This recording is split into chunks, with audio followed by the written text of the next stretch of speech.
আমি ইয়াৰ আগৰ ভিডিঅ'টোত ক্লাছ 9ৰ যিটো চেপ্টাৰ নম্বৰ 1 বতৰ আৰু জলবায়ু তাত আমি বতৰ কাক বোলে জলবায়ু কাক বোলে এই বিষয়ে আমি অলপ বিশদভাৱে আলোচনা কৰিছিলোঁ আৰু তাৰ পিছত আমি পাইছিলোঁ বতৰ আৰু জলবায়ুক যিবোৰ উপাদানে প্ৰভাৱ বিস্তাৰ কৰে সেইসমূহৰ বিষয়ে আজি আমি এইটো ভিডিঅ'ত আমি আলোচনা কৰিম জলবায়ুৰ বিভিন্ন প্ৰকাৰবোৰৰ বিষয়ে পৃথিৱীত যিমান জলবায়ু আছে সেই জলবায়ুসমূহৰ প্ৰকাৰৰ বিষয়ে আমি এই ভিডিঅ'টোত চমুকৈ আলোচনা কৰিম গতিকে আমি প্ৰধানত জলবায়ুৰ প্ৰকাৰ বুলি ক'লে প্ৰধানত আমি যিকেইটা প্ৰকাৰ আমি পাওঁ সেইকেইটা প্ৰকাৰৰ ভিতৰত আমি নিম্নৰ এই 12টা প্ৰকাৰ ইতিমধ্যে মই ইয়াত পইণ্ট আউট কৰিছোঁ এই 12টা প্ৰকাৰৰ ভিতৰত ফাৰ্ষ্টটো বিষুৱীয় জলবায়ু তাৰপিছত মৌচুমী জলবায়ু তাৰপিছত সাভানা তাৰপিছত উষ্ণ মৰু তাৰপিছত নাতিশীতোষ্ণ তাৰপিছত ভূমধ্যসাগৰীয় জলবায়ু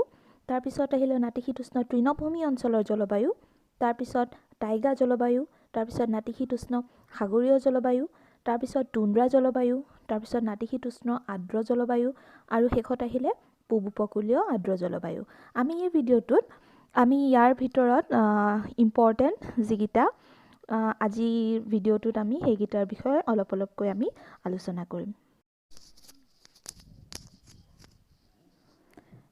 গতিকে আমাৰ আজিৰ যিটো প্ৰথম আমাৰ বিভাগ জলবায়ুৰ এই বিভাগটো হৈছে বিষুৱীয় জলবায়ু বিষুৱীয় জলবায়ু বুলি কোৱাৰ লগে লগে আমি জানো যে বিষুৱীয় অঞ্চলত যিবোৰ জলবায়ু বিৰাজ কৰে সেইসমূহকে বুজোৱা হৈছে আমি জানো যে 0 ডিগ্ৰী বিষুৱ ৰেখাৰ 10 ডিগ্ৰী উত্তৰ আৰু 10 ডিগ্ৰী দক্ষিণ অক্ষাংশৰ যি অঞ্চল সেই অঞ্চলক আমি বিষুৱীয় অঞ্চল বুলি কওঁ আৰু সেই বিষুৱীয় অঞ্চলত যি জলবায়ু বিৰাজ কৰে তাক আমি বিষুৱীয় জলবায়ু বুলি কৈছোঁ এনেকুৱা বিষুৱীয় জলবায়ু সাধাৰণতে উষ্ণ হয় আৰু ইয়াৰ প্ৰকৃতিটো আৰ্দ্ৰ অৰ্থাৎ ইয়াত উষ্ণতা বেছি কাৰণে তাত চাপ কমৰ ফলত তাত পৰিচলন বৰষুণ বেছি হয় গতিকে তাত বৰষুণৰ পৰিমাণ প্ৰায় 200 চেণ্টিমিটাৰতকৈও বেছি গতিকে এনেকুৱা অঞ্চল সাধাৰণতে আৰ্দ্ৰ হয় আৰু এনেকুৱা অঞ্চলত বেছিকৈ বৰষুণ হোৱাৰ কাৰণে তাত আমি চিৰসেউজীয়া অৰণ্য পাওঁ আৰু বেছি বৰষুণ বা অতি উষ্ণতাৰ কাৰণে তেনেকুৱা অঞ্চল কি হয় সাধাৰণতে জনবসতিৰ কাৰণে অনুপযোগী গতিকে এই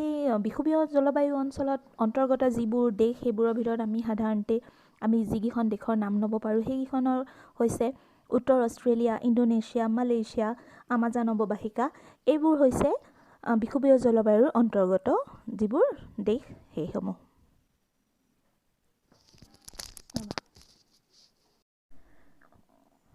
তাৰপিছত আহিলে মৌচুমী জলবায়ু অঞ্চল মৌচুমী জলবায়ু অঞ্চল হৈছে যে আমি প্ৰায় বিষুৱৰ 10 ডিগ্ৰী উত্তৰ আৰু 10 ডিগ্ৰী দক্ষিণ অক্ষৰেখাৰ পৰা আমি 40 ডিগ্ৰী উত্তৰ আৰু দক্ষিণলৈ যি অঞ্চল পাওঁ সেই অঞ্চলত সাধাৰণতে আমি মৌচুমী জলবায়ু অঞ্চল দেখিব পাওঁ এনেকুৱা মৌচুমী জলবায়ু অঞ্চলত সাধাৰণতে গ্ৰীষ্মকালত অধিক বৰষুণ দেখা পোৱা যায় শীতকালত শুষ্ক দেখা পোৱা যায় গৰমো গ্ৰীষ্মকালত প্ৰায় 27 ডিগ্ৰী চেণ্টিগ্ৰেডৰ পৰা 32 ডিগ্ৰী চেণ্টিগ্ৰেডলৈ দেখিব পোৱা যায় আৰু বৰষুণ সাধাৰণতে ইয়াত প্ৰায় 200 চেণ্টিমিটাৰতকৈ কম হোৱা দেখা পোৱা যায় কিছু অঞ্চলত কিন্তু 200 চেণ্টিমিটাৰতকৈ বেছি বৰষুণ হোৱাও দেখিব পোৱা যায় আৰু তেনেকুৱা অঞ্চলত চিৰসেউজীয়া অৰণ্য গজে আৰু বাকী যি অঞ্চলত 200 চেণ্টিমিটাৰতকৈ কম বৰষুণ দেখা পোৱা যায় তেনেকুৱা অঞ্চলত পৰ্ণপাতী গছ এনেকুৱা গজা দেখা পোৱা যায় আৰু এই মৌচুমী অঞ্চলৰ অন্তৰ্গত দেশবোৰৰ ভিতৰত আমি সাধাৰণতে আমি বিশেষভাৱে নাম ল'ব পাৰোঁ ভাৰত তাৰপিছত বাংলাদেশ উত্তৰ পূব এছিয়া দক্ষিণ চীন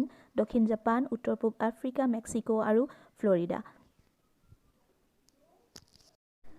তাৰপিছত আহিলে সাভানা জলবায়ু অঞ্চল সাভানা জলবায়ু অঞ্চল যি অঞ্চল মানে হৈছে যেনে সেই অঞ্চল য'ত সাধাৰণতে আমি জোপোহা গছ বা ঘাঁহজাতীয় উদ্ভিদ আমি দেখিবলৈ পাওঁ কাৰণ তেনেকুৱা অঞ্চলত বৰষুণৰ পৰিমাণ কম প্ৰায় 25ৰ পৰা 40 চেণ্টিমিটাৰ হয় আৰু তাত শীতকালত উত্তাপ প্ৰায় 10 ডিগ্ৰীৰ পৰা 15 ডিগ্ৰী চেণ্টিগ্ৰেড থাকে আৰু গ্ৰীষ্মকালৰ উত্তাপ 27 ডিগ্ৰীৰ পৰা 28 ডিগ্ৰী চেণ্টিগ্ৰেড এনেকুৱা ধৰণৰ গ্ৰীষ্মকালত উত্তাপ থাকে আৰু আমি এনেকুৱা অঞ্চলত সাধাৰণতে ঘাঁহ বেছিকৈ গজে কাৰণে আমি তেনেকুৱা অঞ্চলত পশুপালন প্ৰধান জীৱিকা হিচাপে আমি ক'ব পাৰোঁ তাৰপিছত আমি ক'ব পাৰোঁ যে এই সাভানা জলবায়ু যি ঘাঁহনি অঞ্চল এই ঘাঁহনি অঞ্চলক আফ্ৰিকাত সাভানা নামেৰে জনা যায় আনহাতে ব্ৰাজিলত ইয়াত কেম্পছ নামেৰে জনা যায় আৰু ইয়াৰ উপৰিও আমি যিবোৰ দেশত সাভানা জলবায়ু দেখিবলৈ পাওঁ তেনেকুৱা দেশবোৰৰ ভিতৰত আমি সুদান মধ্য ভাৰত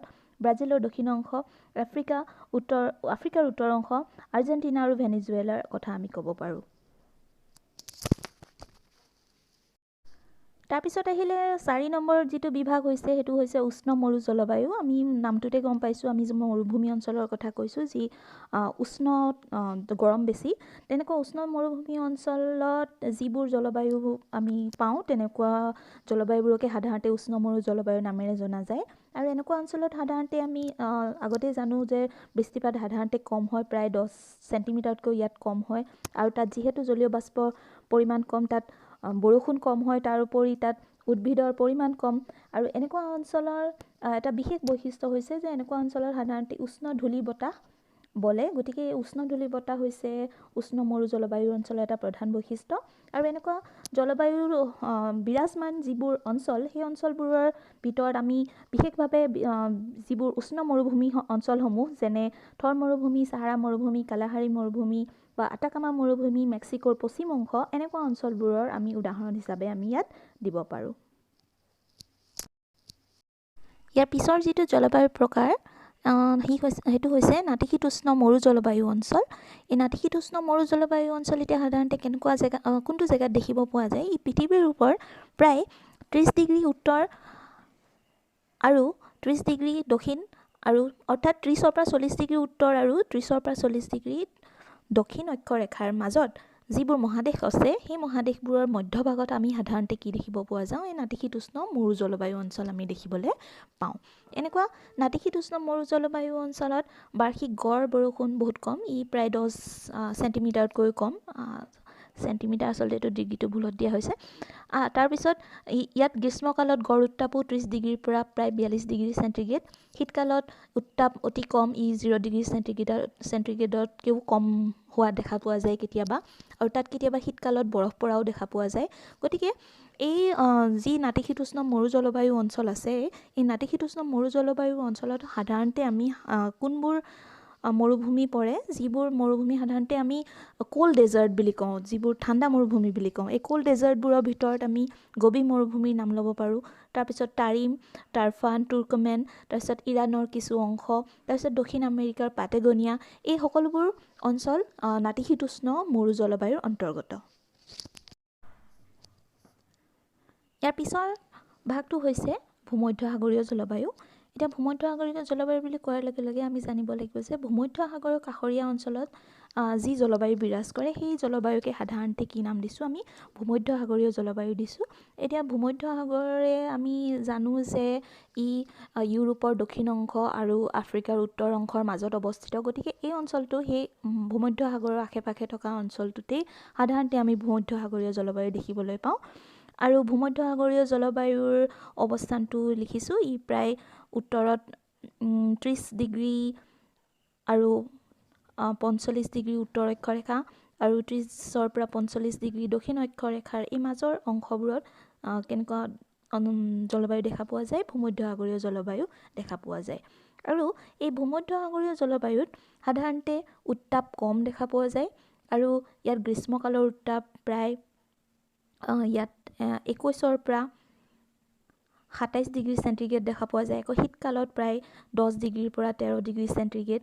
আৰু এনেকুৱা ভূমধ্যসাগৰীয় জলবায়ুৰ এটা বৈশিষ্ট্য হৈছে যে ভূমধ্যসাগৰীয় জলবায়ুত সাধাৰণতে ফল মূলৰ খেতিৰ কাৰণে এই জলবায়ু বিশেষভাৱে উপযোগী। এতিয়া প্ৰশ্নত কেতিয়াবা আহে যে ফল মূলৰ খেতিৰ কাৰণে উপযোগী এটা জলবায়ু অঞ্চলৰ নাম লিখা বা কোনটো জলবায়ু অঞ্চল ফল মূলৰ খেতিৰ কাৰণে উপযোগী, তেতিয়া ছাত্ৰসকলে অতি উজুকে লিখিব পাৰিব যে ফল মূলৰ কথা যেতিয়া আহে তেতিয়া আমি কাৰ কথা লিখিব পাৰোঁ? এই ভূমধ্যসাগৰীয় জলবায়ুৰ কথা লিখিব পাৰোঁ। এতিয়া আমাৰ যিটো নেক্সট জলবায়ুৰ বিভাগ, সেইটো হৈছে নাতিশীতোষ্ণ তৃণভূমি অঞ্চলৰ জলবায়ু। গতিকে আমি নামটোৰ পৰাই গম পাইছোঁ যে এই অঞ্চলত কি পোৱা যাব? তৃণভূমি অঞ্চল পোৱা যাব। গতিকে আচলতে তৃণভূমি অঞ্চল কেতিয়া গজিব? যেতিয়া তাত বৰষুণৰ পৰিমাণ কম হ'ব। গতিকে ইয়াত দেখা পোৱা যায় যে এনেকুৱা অঞ্চলত সাধাৰণতে গ্ৰীষ্মকালত গড় উত্তাপ প্ৰায় 15 ডিগ্ৰী চেণ্টিগ্ৰেডৰ পৰা 20 ডিগ্ৰী চেণ্টিগ্ৰেড থাকে। তাত শীতকালত অতি ঠাণ্ডা হয় আৰু বৰষুণৰ গড় পৰিমাণো কম, ই প্ৰায় 25-ৰ পৰা 50 চেণ্টিমিটাৰ। আৰু এই এনেকুৱা অঞ্চল তৃণভূমি, যি নাতিশীতোষ্ণ তৃণভূমি অঞ্চলসমূহ, এই অঞ্চলসমূহ সাধাৰণতে ক'ত দেখা পোৱা যায়? ই 15 ডিগ্ৰীৰ পৰা 40 ডিগ্ৰী অক্ষৰেখাৰ মাজৰ যি মহাদেশসমূহ আছে এই মহাদেশসমূহৰ মধ্যভাগত এই জলবায়ু দেখিব পোৱা যায়। তাৰপিছত আমি এই যি তৃণভূমি অঞ্চলসমূহ আছে এই অঞ্চলসমূহক পৃথিৱীৰ বিভিন্ন ঠাইত বিভিন্ন দেশত বেলেগ বেলেগ নামেৰে ইয়াক নামাকৰণ কৰিব পাৰোঁ। ইয়াক কানাডা আৰু আমেৰিকাক ইয়াত প্ৰেৰী নাম দিয়ে নামেৰে জানিব পাৰোঁ। তাৰপিছত আমি ৰাছিয়াত ইয়াক ষ্টেপছ নামেৰে জানো। তাৰপিছত অষ্ট্ৰেলিয়াক ইয়াক কয় ডাউনছ, তাৰপিছত দক্ষিণ আফ্ৰিকাক ইয়াক কয় ভেল, তাৰপিছত আৰ্জেণ্টিনাক ইয়াক পম্পাছ নামেৰে আমি ইয়াক জানো। তাৰপিছৰ যিটো আমাৰ জলবায়ুৰ বিভাগ সেইটো হৈছে টাইগা জলবায়ু। এই টাইগা জলবায়ু অঞ্চলত আমি সাধাৰণতে কেনেকুৱা অঞ্চলত দেখা পোৱা যায়, ই যি পৃথিৱীৰ উপমেৰু অঞ্চল আছে উপমেৰুদেশীয় অঞ্চল অৰ্থাৎ 50 ডিগ্ৰীৰ পৰা 65 ডিগ্ৰী উত্তৰ আৰু দক্ষিণত যি অঞ্চল আছে এই অঞ্চলত সাধাৰণতে আমি উপমেৰু অঞ্চল বুলি কওঁ। এই উপমেৰু অঞ্চলত সাধাৰণতে এই টাইগা জলবায়ু দেখিব পোৱা যায়। এই টাইগা জলবায়ু অঞ্চলো ইয়াতো ইয়াত গড় উত্তাপ হৈছে গ্ৰীষ্মকালত ই প্ৰায় 30 ডিগ্ৰীৰ তলতে থাকে। তাৰপিছত শীতকালত ইয়াত কেতিয়াবা বহুত ঠাণ্ডা হোৱা দেখা পোৱা যায়, 0 ডিগ্ৰীতকৈ তলতো অহা দেখা পোৱা যায়। আৰু ইয়াত আমি এটা কুৱেশ্যন আহে যে পৃথিৱীৰ আটাইতকৈ সবাতোকৈ ঠাণ্ডা ঠাই কি? এতিয়া আমি ক'ব লাগিব যে পৃথিৱীৰ আটাইতকৈ সবাতোকৈ যি ঠাণ্ডা ঠাই এই ঠাণ্ডা ঠাই ভাৰখয়ানস্ক হৈছে পৃথিৱীৰ সবাতোকৈ ঠাণ্ডা ঠাই আৰু ই ক'ত পোৱা যায়? ই টাইগা জলবায়ুৰ অন্তৰ্গত। আৰু এই টাইগা জলবায়ুৰ নামটো ক'ৰ পৰা আহিলে আমি ইয়াত জানিম যে যিবোৰ এই জলবায়ুৰ অন্তৰ্গত অঞ্চল এই অন্তৰ্গত অঞ্চলবোৰৰ ভিতৰত চাইবেৰিয়াত কিছুমান সৰলবৰ্গীয় উদ্ভিদ গজে। এই সৰলবৰ্গীয় উদ্ভিদকে কি কয়? চাইবেৰিয়াত টাইগা নামেৰে জনা যায়। গতিকে এই চাইবেৰিয়াৰ এই টাইগা সৰলবৰ্গীয় উদ্ভিদৰ পৰাই আচলতে এই টাইগা জলবায়ু অঞ্চলটোৰ নামাকৰণ কৰা হৈছে। ইয়াৰ পিছৰ যিটো জলবায়ুৰ বিভাগ সেইটো হৈছে নাতিশীতোষ্ণ সাগৰীয় জলবায়ু। এতিয়া নাতিশীতোষ্ণ সাগৰীয় জলবায়ু আচলতে 50 ডিগ্ৰীৰ পৰা 60 ডিগ্ৰী উত্তৰ অক্ষৰেখা আৰু 50 ডিগ্ৰীৰ পৰা 60 ডিগ্ৰী দক্ষিণ অক্ষৰেখাৰ এই যি মাজৰ মহাদেশবোৰ আছে এই মহাদেশবোৰৰ পশ্চিম অঞ্চলত সাধাৰণতে এনেকুৱা সাগৰীয় জলবায়ু দেখা পোৱা যায়। এতিয়া ইয়াত যিহেতু সাগৰৰ প্ৰভাৱ আছে গতিকে এই জলবায়ু সদায় মৃদুভাৱাপন্ন হয়, অৰ্থাৎ ইয়াত গৰমকালি গৰম কম হয়, আকৌ শীতকালি ইয়াত ঠাণ্ডা কম হয়। আৰু আনহাতে সাগৰৰ প্ৰভাৱ থকাৰ কাৰণে ইয়াত বৰষুণৰ পৰিমাণো বেছি আৰু ইয়াত প্ৰায় গোটেই বছৰ ধৰিয়ে বৰষুণ অলপ হ'লেও হোৱা দেখিব পোৱা যায়। আৰু এইবোৰৰ যিহেতু এই সাগৰীয় জলবায়ু মহাদেশবোৰৰ পশ্চিম ভাগত বিৰাজ কৰে গতিকে ইয়াৰ এটা অন্য নাম আমি ক'ব পাৰোঁ পশ্চিম উপকূলীয় জলবায়ু। তাৰপিছৰ যিটো জলবায়ুৰ বিভাগ শেষৰটো সেইটো হৈছে টুণ্ড্ৰা জলবায়ু অঞ্চল। এই টুণ্ড্ৰা জলবায়ু অঞ্চল 90 ডিগ্ৰী নৰ্থ আৰু 90 ডিগ্ৰী চাউথ যিটো সুমেৰু আৰু কুমেৰু এই সুমেৰু আৰু কুমেৰুৰ এই মেৰু অঞ্চলত সাধাৰণতে এই টুণ্ড্ৰা জলবায়ু অঞ্চল দেখিব পোৱা যায়। আৰু এই টুণ্ড্ৰা জলবায়ু অঞ্চল ইয়াত গ্ৰীষ্মকালি বহুত মানে গৰম কম হয়, ইয়াত প্ৰায় 10 ডিগ্ৰী চেণ্টিগ্ৰেডৰহে গৰম হোৱা দেখা পোৱা যায়। তাৰপিছত শীতকালি ইয়াত উত্তাপ 0 ডিগ্ৰীতকৈ কম থাকে আৰু ইয়াত 6 মাহ ৰাতি আৰু 6 মাহ দিন হয়। আৰু ইয়াত যিহেতু গোটেই প্ৰায় 9 মাহে বৰফেৰে ই গোটেই অঞ্চলটো আগুৰি থাকে গতিকে ইয়াত উদ্ভিদো অকল সেলুৱাই জাতীয় উদ্ভিদে ইয়াত গজা দেখা পোৱা যায়। তাৰ উপৰিও এই অঞ্চলত জনবসতি নাই বুলিয়ে ক'ব পাৰি আৰু যিসকল আছে তেওঁলোকক এস্কিমো নামেৰে জনা যায় আৰু তেওঁলোকৰ জনবসতিও ইয়াত হেৰেঙা। গতিকে আমি এই ভিডিঅ'টোত আজি জানিলোঁ যিবোৰ জলবায়ু সেই জলবায়ুৰ বিভিন্ন প্ৰকাৰবোৰ। এই প্ৰকাৰবোৰ আমি ইয়াত 10টা জলবায়ুৰ প্ৰকাৰৰ বিষয়ে অলপ চমুকৈ ইয়াত আলোচনা কৰা হৈছে। গতিকে ছাত্ৰ ছাত্ৰীসকলে অতি সহজভাৱেই এই জলবায়ুৰ ভাগকেইটাৰ বিষয়ে পঢ়িলে এক্সামত তাৰ আনচাৰ অতি সহজে লিখিব পাৰিব বুলি আশা কৰিব পাৰি। গতিকে আৰু নেক্সট ভিডিঅ'টোত আমি ইয়াৰ বাকী কথাখিনি আলোচনা কৰিম আৰু আজিৰ ভিডিঅ'টোত ইমান এই বিভাগকেইটাৰ বিষয়ে আলোচনা কৰা হ'ল। গতিকে কিবা যদি এই বিভাগকেইটাৰ ওপৰত কাৰোবাৰ কিবা কুৱেশ্যন কৰিব লগা থাকে তেনেহ'লে কমেণ্ট বক্সত আপোনালোকে কমেণ্ট কৰিব পাৰে আৰু মই তাৰপিছত আপোনালোকৰ যিবোৰ কুৱেশ্যন সেই কুৱেশ্যনছবোৰৰ আনচাৰ দিবলৈ আকৌ চেষ্টা কৰিম। আজিৰ কাৰণে থেংক ইউ।